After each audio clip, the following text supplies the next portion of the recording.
வணக்கம் அன்புறவுகளே, நான் உங்களின் சுதை. இன்றைக்கு நாங்கள் எங்கே நிற்கிறோம்னா, தொடக்கத்திலே இந்த விடயங்கள் நாங்கள் சொல்லியிருக்க வேணும்.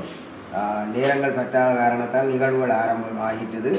அந்த வகையில் இன்றைக்கு நாங்கள் யாழ் மாவட்டத்தில் உடுவில் ஞானபுரா சனக நிலையத்தில் மாவீரர் பெற்றோர் உறுத்துடையோருக்கான மதிப்பளித்தல் நிகழ்வு. இந்த மதிப்பளித்தல் நிகழ்வு கமிஷனை வழங்கினது பைரவி முன்கலை கூடம் கனடா ஜெயச்சந்திரனுடைய பங்களிப்பில் குடியிருப்பில் இயங்கக்கூடிய அன்னை அறக்கட்டளையினுடைய ஸ்தாபகர் அண்ணன் நந்தண்ணை கூடாக இந்த நிகழ்வுகள் நடைபெற்றது. இந்த இடம் இன்றைக்கு மாவீரர் பெற்றோருக்கான மதிப்பளித்தல் நிகழ்வு நடைபெற்றது. எங்களுடைய சேனலை பார்க்குற உறவுகள் இந்த சேனலை பார்த்து சப்ஸ்கிரைப் பண்ணணும்னு கேட்டுக்கொண்டு தொடர்ந்து காணொலியை பாருங்கள். இந்த வகையில் நந்தண்ணை அவர்கள் குடியிருப்பிலேருந்து வந்திருக்கிறார். இந்த வகையில் நீங்கள் சொல்லுங்கப்பா, இன்றைக்கு இந்த உடுவில் பகுதியும் தெரிவு செய்து இந்த பெற்றோர் மதிப்பீடுக்கு நீங்கள் கலந்து கொண்டதை என்ன சொல்கிறீங்க?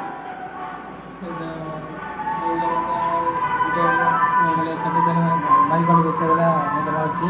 ஏனென்றால் இதில் அனுசரணை செய்தவர்கள் ஜெயச்சந்திரன் அவருடைய பைரவி பள்ளிக்கூடத்தைச் சேர்ந்த ஆசிரியர்கள், பெற்றோர்கள், மாணவர்கள் அவர்களை மதிப்பளிக்க வேண்டும் என்று சொல்லி தங்களோட கடமை என்ற ஒரு எண்ணத்தில் இருக்கிறார்கள். அதோடு நாங்கள் இந்த காலையில் சங்கானை பகுதியிலையும் இப்படியான மாவீரர் மதிப்பளி நிகழ்வினை இவருடைய ஜெயச்சந்திரனுடைய பைரவி நண்பர்களுக்கு அனுசரணை செய்திருந்தோம். இரண்டும் பொதுவான அவர்களுக்கு எங்களுடைய மக்களின் சார்பாக நன்றி. இந்த இடத்துக்கு வருகை தந்து அன்னை அறக்கட்டளை ஸ்தாபகர் நந்தண்ணைக்கும் உதவியை வழங்கின ஜெயச்சந்திரனை வைரவி முன்கலை கூடம் கனடா அவர்களுக்கு மனமார்ந்த நன்றிகளை தெரிவித்துக் கொண்டு தொடர்ந்து உதவிகளை வழங்கி பல்வேறு சேவைகள் வழங்கணும் என்று கேட்டுக்கொண்டு நிறைவு செய்கிறோம். மீண்டும் ஒரு பல காணொலிகளுடன் சந்திக்கும் வரை உங்களிடம் விடைபெற்றுக் கொள்ள உங்களை அனுமதிக்கிறேன்.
தொடர்ந்து நன்றிகளை தெரிவித்துக் கொண்டு அகவணக்கம் 2 நிமிடம் அகவணக்கம் செய்து.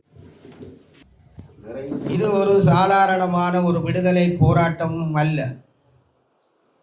ஒவ்வொரு மனிதனும் ஒவ்வொரு தமிழனும் தங்களை தாங்களே ஆகுதியாக்கி தமிழ் தேசம் வாழ வேண்டும் என்பதற்காக ஒரு வீட்டிலே 4 மாவீரர்களும் ஒரு போராளியும், அப்படி பல வடிவங்களிலே பதிவுகள் இருக்கிறது. இப்படி இந்த தேசத்தின் மேல் எங்களுடைய தலைவர், தேசிய தலைவர் அவர்கள் அதிமேதகு பிரபாகரன் அவர்களுடைய அந்த இலட்சியத்தின் உன்னதமான தியாகங்கள், அதுக்கு பக்கபலமாக நின்றவர்கள் தான் இந்த போராளிகளுக்கு பக்கபலமாக அன்று நின்றார்கள், இன்றும் நின்றார்கள் மக்கள். பலருடைய வீரச்சாவுகள் நடக்கிற பொழுது பல நூற்றுக்கணக்கான வித்துடல்களை நானே கொடுத்திருக்கிறேன். பலருடைய கண்ணீரை கண்டிருக்கிறேன். அவர்களுடைய தாயகத்தில் வரலாறு எழுத முடியாத அளவுக்கு இருக்கிறது. இந்த மக்கள் ஓட ஓட துரத்தப்பட்டு இறுதியாக ஒரு குடிநீரையோ அல்லது பச்சிலன் பாலனுக்கு கூட ஒரு சுடுதண்ணியை வைத்து கொடுக்க முடியாத அளவுக்கு மிகப்பெரிய பேரவலம் நடந்தது. முள்ளிவாய்க்காலிலே ஆயுத போராட்டம் மௌனித்ததாக பலர் கூறுகின்றார்கள்.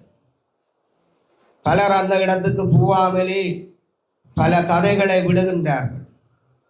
பலருக்கு எங்கே எங்கே என்ன நடந்தது என்று தெரியாது.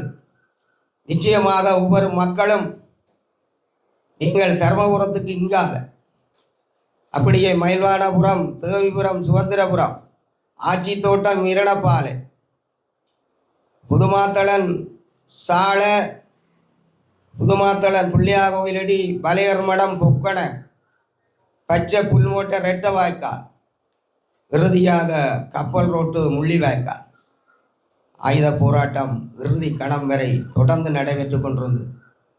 எங்கு பார்த்தாலும் பிணக்குவியல். ஆறை தூக்குவதென்று தெரியாத அளவுக்கு அந்த முழு இடமும் ஒரு இரத்த ஆறாக மாறியது. கடல்கள், குளங்கள் எல்லாம் இரத்த ஆறாக மாறியது. இந்த சமர்களிலே தங்களுடைய பிள்ளைகளை கொடுத்த தாய் பெற்றோர்கள் இறுதி வரையும் தங்களுக்கு ஒரு நிலம் கிடைக்கும் என்று பலர் அணிவைத்து நின்றார்கள் அண்ணனோடு. தேசிய தலைவர் அவர்கள் இறுதியாக என்ன வார்த்தையை சொல்ல போகிறார் என்று சொல்லி பல ஆயிரக்கணக்கான மக்கள் அவருடைய வார்த்தைக்காக காத்திருந்தார்கள். சர்வதேச நாடுகள் எங்களுடைய மக்களை கப்பல் மூலம் ஏற்றி ஏதோ பாதுகாப்பதாக எண்ணி அந்த மக்கள் கடற்கரையை பார்த்து கொண்டிருந்த மக்கள் மாண்டு மடிந்தார். பல சம்பவங்கள் அத்தனையும் தாண்டி இன்றைக்கு யுத்தம் மௌனிக்கப்பட்டு 17 வருடங்களுக்கு பிற்பாடு, கடந்த வருடங்களை விட இவ்வருடம் ஓரளவுக்கு இப்படி ஒரு நினைவுரையை அல்லது வணக்க நிகழ்வுகளை செய்வதற்கு ஓரளவுக்கு இந்த நாட்டின் இயல்பு நிலை காணப்படுகிறது. சிவப்பு மஞ்சள் கொடிக்குள்ளே வந்தாலே ஒரு விதமான உணர்வுகள், ஒரு புரட்சிகரமான சிந்தனைகள், வேறு கொண்டு எழக்கூடிய எண்ணங்கள். எங்களுடைய தலைவர் அவர்கள் இறுதிக்கணம் வரையும் அந்த மக்களுக்காக அந்த மண்ணிலே நின்றார். அந்த மக்களும் அங்கே நின்றார்கள். இப்படி பல கதைகள் உண்டு. அங்கள் கதைகளாக பார்க்கிறதை விட வரலாற்று நீதியாக எங்களுடைய மாவீரர்கள் என்னென்ன வகையிலே இரத்தம் சிந்தப்படுகிறது, களமுன சில அனுபவங்களை நாங்களும் அதிலே பணியாற்றினதாலே உங்களுக்கு நாங்கள் சொல்ல விரும்புகிறோம். பல முன்னாள் போராளிகள் இருக்கின்றார். சில காலகட்டத்திலே போராளிகள் காவலரன்களிலே பொறுப்படுத்தி லைனிலே நிற்கிற பொழுது அவர்களை மாற்றி விடுவதற்கு போராளிகள் பற்றாக்குறையாக இருக்கு. நீண்ட நாட்களாக அவர்கள் சுத்தம் குளிக்க முடியாத அளவுக்கு லைன் பங்கர்களிலே தண்ணீர் நிற்கும், நுழம்பு இருக்கும், சேறு சதறி இருக்கும். தொடர்ந்து அந்த காவலரன்களிலே அந்த அன்பு தோழர்கள் தோழிகள் கண் விழித்து நிற்பார்கள். வெடிச்சத்தம் ஒன்று அதிர்கிற பொழுது பல பெற்றோர்கள் என்ற இருதயம் கனக்கும். இந்த பிள்ளை எங்க நிற்கிறது என்று சொல்லாமல் முடிஞ்சவரை போராளிகளோடு தொடர்பு கொள்வார்கள். என்ன சத்தம் கேட்கிறது, எந்த பகுதி என்று கேட்பார். நேரடியாக கொமாண்டா கேட்பார். அதே மாதிரி நாங்கள் ஒரு அரசியல் பணி ஆற்றுகிற பொழுது வடர் போர் முனையிலேயும் சரி, மன்னாராக இருந்தாலும் சரி, வவுனியாவாக இருந்தாலும் சரி, ஒரு அதிர்வு சத்தம் கேட்கிற பொழுது எங்களுடைய இருதயம் கடினமாகிவிடும். என்னுடைய பகுதிக்குள்ளே ஒரு வீரச்சாவு நிகழக்கூடாதுன்றதிலே நான் கடவுள்கிட்ட பிரார்த்தனை பண்ணி கொண்டிருப்பேன். ஆனால் ஏதோ ஒரு வகையிலே ஒரு பெண் போராளியோ ஆண் போராளியோ அங்கே வந்து விடுவார்கள் வித்துடலாக. அந்த வித்துடலை அந்த பெற்றோர்களிடம் நாங்கள் கையளிப்பதற்கு முதல் அவர்களுக்கு நாங்கள் தகவல் சொல்லவும், உங்களுடைய மகன் இந்த களமுனையிலே இப்ப நடைபெற்ற இந்த சண்டையிலே வீரச்சாவடைஞ்சிட்டார் என்ற தகவலை சொல்லவனும். அது எப்படி சொல்லவும், அளவு கடந்த பாசமான பெற்றோர்மார்கள் இருக்கின்றார். அவர்களுக்கு 4 பெண்கள் சகோதரர்கள் இருந்தால் ஒருவர் ஆம்பளை சகோதரராக இருப்பார். 4 பெண்களுக்கும் அவர் ஒரு ஆண்பிளை சகோதரராக இருப்பார். அவர் வீரச்சாவடி.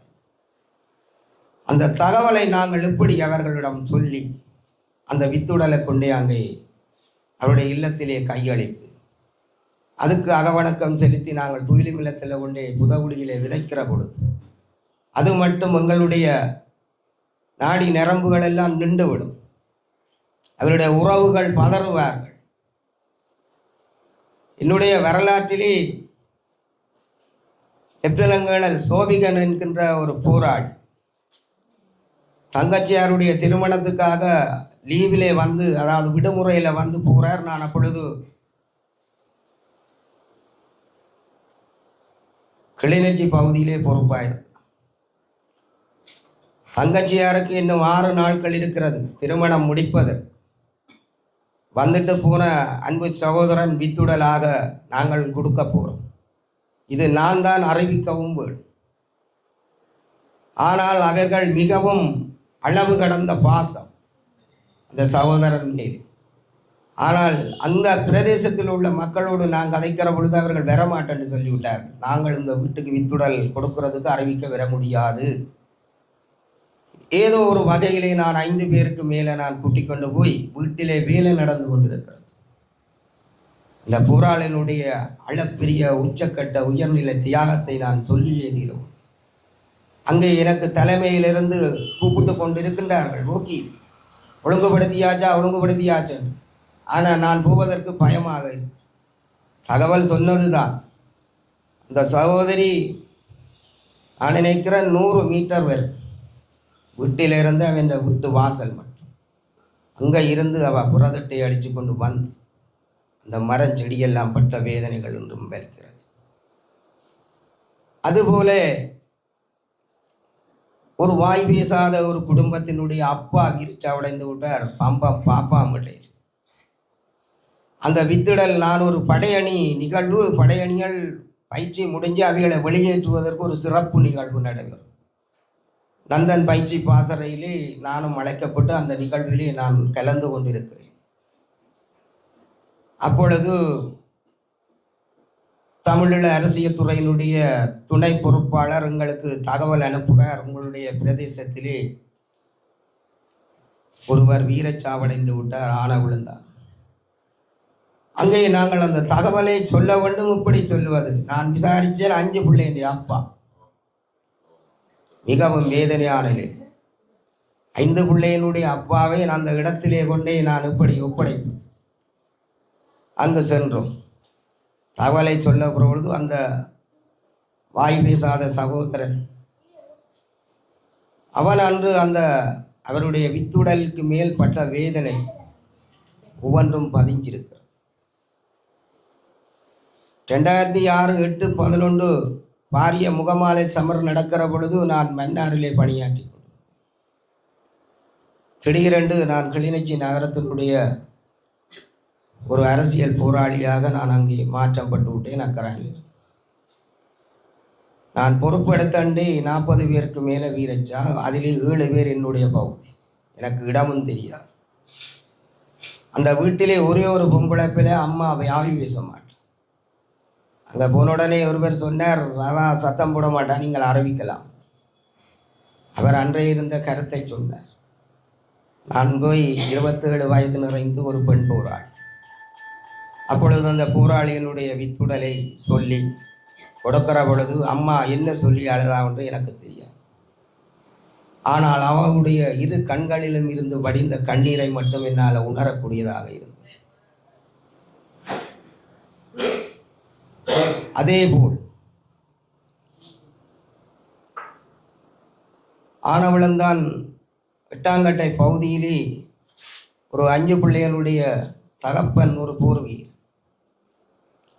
அவர் எதிர்பாராத விதமாக வெஹிக்கிள் மைன்ஸிலே அம்பிட்டு இடுப்போட அரைவாசி இல்லை, வித்துடல் அரைவாசியோட பெட்டி இருக்கப்பட்டு வீடும் வறுமை, வானமும் தெரிகிறது. குழந்தைகள் எல்லாம் அல்லோடும். ஒரு சிறிய குடிசையிலே அந்த மாவீரனுடைய வித்துடலை அறிக்க வேண்டும், தகவல் வழங்க வேண்டும். அந்த வித்துடலை நான் தகவலை கொடுத்து அவர் மனிதநேய பணியிலே இருந்தபடி எங்கட மனிதநேய பணி பெருவாரியான போராளிகள் அதிலே பங்குபற்றினார். இப்படி பல பெண் போராளிகள் குடும்ப தலைவியாக இருந்து பலர் வீரச்சாவடைஞ்சிருக்கிறார். கணவனும் மனைவியுமாக 2 பேரும் போராளியாக இருந்து இருவரில் ஒருவர் வீரச்சாவடைந்து வருகிற பொழுது அதிலேயும் பெண் போராளி வீரச்சாவடைந்து கணவனிட்டு ஒப்படைக்கிற பொழுது அந்த சந்தர்ப்பங்கள் மிக இருதயத்தை வலிக்கச்சி. இப்படித்தான் எங்களுடைய போராட்டம் நடைபெற்றுக் கொண்டிருந்தது. பலர் கேட்கின்றார்கள், எப்படி இந்த ஆயுத போராட்டம் மௌனிக்கப்பட்டது? இனி எங்களுக்கு ஒரு வாழ்வே இல்லையா? அல்லது இந்த போராட்டம் ஒரு வீணானது தானா என்று பேசியவர் என்று உணரத் தொடங்கியுள்ளார். தலைவர் அவர்கள் 2007ஆம் ஆண்டு மாவீரருடைய உரை நிகழ்வில் மிக சிறப்பாக சொல்லியிருந்தார். மிக திமிராகவும் துணிவாகவும் இந்த இலங்கை அரசாங்கம் மக்கள் மேல் கை வைக்கிறது.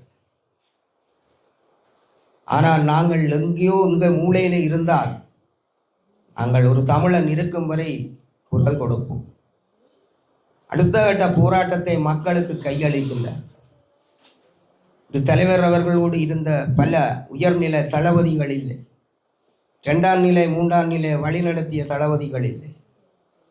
வழிநடத்தியப்பட்ட தளபதிகளுக்கு உதவியாக இருந்த மக்களும் பல ஆயிரக்கணக்கானவர்கள் இல்லை. ஆனால் இன்று இருக்கிற மக்கள் மாவீரருடைய தியாகங்களை எப்படி உணர்வு பூர்வமாக நினைவு கூற முடியும் என்றதை ஒவ்வொரு மனிதனும் உணர வேண்டும். நாங்கள் போய் ஒவ்வொரு வீட்டு கதவையும் திறந்து கூற முடியாது, இதிலே ஒரு விளக்கொன்று வைத்து இந்த மாவீரனுக்கு வணக்கம் செலுத்தும் உண்டு. நீண்டதொரு அரசியல் அனுபவம் இருக்கிறது. நாங்கள் ஒரு மாவீரர் பெற்றோர்களை அழைக்கிற பொழுது அவர்களுக்கான ஒரு அழைப்புதல் காட்டியிருக்கிறது. அவர்களுடைய அனுமதியோடு அவர்களை சம்மதித்தால் மட்டும் மண்டபத்துக்கு நாங்கள் எடுக்க முடியும். அவர்களை கொண்டு வந்து அவர்களுக்காக உணவு பரிமாறி, தேவைப்பட்டால் அவர்களுக்கான நினைவு பரிசுகளை வழங்கி அந்த நாள் முழுவதும் வைத்திருந்து அவர்களை எங்கே எடுத்து கூட்டிக் கொண்டு வந்தோமோ அந்த இடத்திலேயே கொண்டு வந்த போராளி ஒப்படைக்கும் மாவீரர் செயல்பாட்டு அணிகள் இருக்கின்றது. இப்படித்தான் எங்களுடைய மாவீரர்கள் வரிசையிலே ஆயிரக்கணக்கான மாவீரர்கள் ஒன்றுக்கு பின்னாலே கல்லறை வரிசைகள் நீண்டு கொண்டே போனது. ஒரு வீட்டிலே முதல் அண்ணன் வீரச்சாவடைந்து விட்டான், பார்த்துட்டு அடுத்தவன் பாயிரம். அது வேற விதமான பாய்ச்சலாயிருக்கு. அவன் தனுமதி எடுத்து தன்னை கரிய புலியாக மாற்றி வச்சிருப்பான். இதே போல இன்னும் ஒரு பெண் போராளி என்னுடைய காலத்திலே இருக்கிற பொழுது தன்னுடைய சாவு நெருங்குகிறது என்றதை உணர்ந்து 5 நாள் விடுப்பிலே வந்து தன்னுடைய பெயரில் இருந்த காணியல் வீடுகளை தன்னுடைய சகோதரிக்கு எழுதிவிட்டு திருவண்ணாமலை புல்மோட்டிலே ஆகுதியாக. வரலாறுகள் பெரிதானது, வலி நிறைந்தது. இதுகளை ஒவ்வொருத்தரும் புரிந்து கொள்ள வேண்டும். இந்த வரலாறுகளை நீங்கள் தேடி பார்க்கவும். தலைவர் அவர்கள் தன்னுடைய குடும்பத்துக்காகவோ இல்லை போராடவில்லை. உங்களுக்கே தெரியும் தலைவருடைய குடும்பங்கள் எல்லாம் இப்படிப்பட்ட சூழ்நிலை காணப்பட்டது.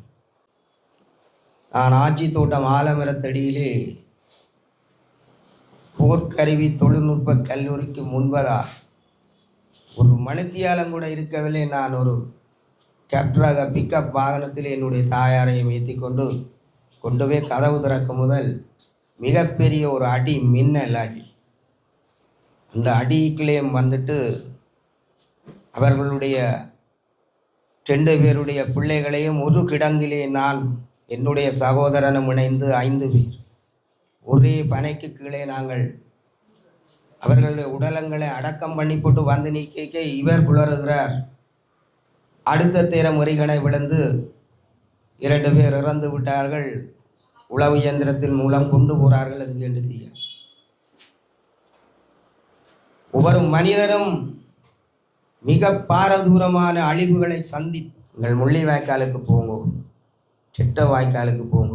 உங்களுக்கு ஒரு நாள் ஞாபகம் வருகுதென்றால் அந்த பயணம் உங்களோட குடும்பம் உங்களோட பிள்ளைகளும் நிச்சயமாக நீங்கள் போய் அந்த மண்ணிலே இருக்கிற பாத்திரத்தை ஒன்றை எடுத்து இப்படி தூக்கி பாருங்கள், எத்தனை ஓட்டை இருக்கிறது, என்ன அடி விழுந்திருக்கும் என்று நீங்கள் அதில் போய் உணர்ந்து கொள்ள முடியும். நிகழ்விலே கலந்து கொள்ள வந்திருக்கக்கூடிய அன்பிற்கும் பெருமதிப்பிற்குரிய மாவீரர்களுடைய பெற்றோர்களே, உரித்துடையவர்களே மற்றும் இங்கே போராளிகளே மற்றும் இங்கே வந்திருக்கக்கூடிய அனைத்து உறவுகளுக்கும் வணக்கம். இன்று இந்த மதிப்பளிப்பு நிகழ்வினை ஏற்பாடு செய்தவர்கள் கேட்டுக்கொண்டிருந்தாங்க. நாங்கள் இங்கே வந்திருக்கின்றோம். உங்களுடைய பிள்ளைகள் பல அர்ப்பணிப்புகளை தியாகங்களை செய்து தங்களுடைய நினைவுகளை ஈகம் செய்திருக்கிறார். அவர்களை என்றுமே நாங்கள் மறப்பதில்லை. இன்று உங்களை நாங்கள் மதிப்பளிக்கின்றோம். ஆனால் அவர்களை நாங்கள் எப்பொழுதுமே எங்களோடு சேர்ந்து பயணித்தவர்கள் எத்தனையோ பேர். அவர்களை நாங்கள் என்றென்றுமே அந்த நாளில் மட்டுமன்றல்ல எப்பொழுதுமே நிறுத்திக் கொண்டிருக்கின்றோம். தமிழீழ தேசிய தலைவர்களுடைய கட்டளையை ஏற்று பல பல பல தியாகங்களை பல அர்ப்பணிப்புகளை செய்திருக்கிறார். அதிலே உங்களோட பிள்ளைகளும் நிறைய சாதனைகளை நிகழ்த்தி இந்த மண்ணுக்காகவும் இந்த மக்களுக்காகவும் தங்கள் நினைவுகளை ஈகம் செய்கிறார்கள். அந்த வேலை இன்றும் உங்களை நாங்கள் மதிப்பளிப்பது போல் நாங்கள் என்றென்றுமே உங்களை நாங்கள் அண்ணன் தலைவர் எங்களுடைய ஒவ்வொரு மாவீரரையும் தன்னுடைய இதயத்திலே அவர் சுமந்திருக்கிறார் இருந்தவர். அதேபோல் சங்கரன் என்ற முதலாவது மாவீரர் நிகழ்வு அன்றைக்கு அவர் அன்றிலிருந்து சாப்பிட்றதில்லை. அன்றைய 27ஆம் தேதி முதலாவது மாவீரர். அதுபோல் இன்னும் பல பல போராளிகள் பல சாதனை நிகழ்த்தி பல பல இடங்களிலே தங்களை இன்னொருகளை ஈகம் செய்திருக்கின்றார்கள். இப்போ இந்த மண்ணிலே உள்ள பெற்றோர்களும் அவர்களுடைய பிள்ளைகளும் பல பல சாதனைகளை நிகழ்த்தித்தான் இந்த மண்ணுக்காக இந்த மண் மக்கள் விடுதலை அடைய வேண்டும், இந்த மண் சுதந்திரம் பெற வேண்டும் என்றதுக்காக தங்களது இன்னொருகளை செய்திருக்கிறார். அவர்களுடைய தியாகங்கள் என்றும் வீண் போகாது. அவர்கள் என்றோ ஒரு நாள் நாங்கள் இருக்கிறோமோ இல்லையோ அடுத்த சந்தையில் சரி அவங்களுடைய தியாகங்கள் வீரர்கள் எங்களுடைய அடுத்த சந்தைக்காவது அவருடைய கனவுகள் நினைவாகும். இறந்தவர்களுக்காக அழுதவர்கள் மத்தியில் அழுதவர்களுக்காக இறக்க துணிந்த போராளிகள் ஆயிரக்கணக்கிலே தமிழீழ மண்ணிலே விதியாகி இருக்கிறார்கள். என்ன நோக்கத்திற்காக அவர்கள் தங்களுடைய உயிர்களை தியாகம் செய்தார்களோ அந்த நோக்கம் வென்றோ ஒரு நாள் நிறைவேறும் என்ற கனவுடன் தங்கள் இன்னுயிர்களை இழந்த வீர புதல்வர்களை தமிழினம் உள்ளவரை நாங்கள் நினைவு கூர்ந்து கொண்டே இருக்க வேண்டும்.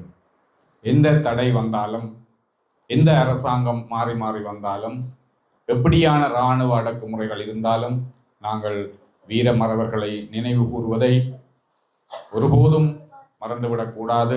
எங்களுடைய இளைஞர்களுக்கு சிறுவர்களுக்கு இந்த போராட்ட வரலாறு தெரியாது.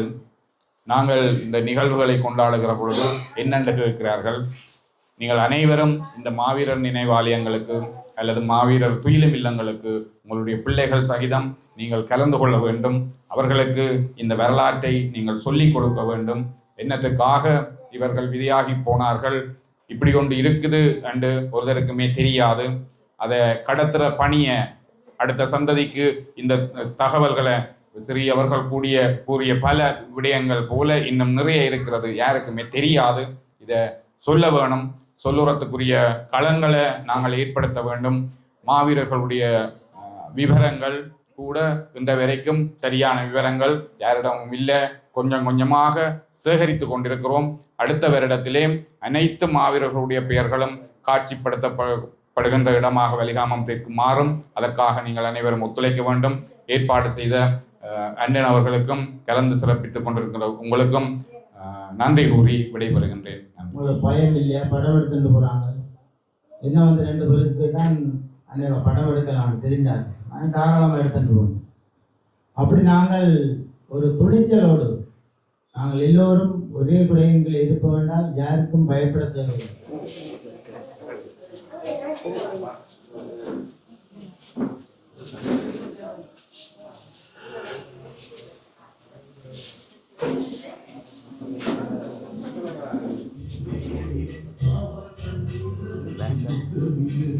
அண்ணே ஒரு மரக்கண்டு கொடுக்கணும்.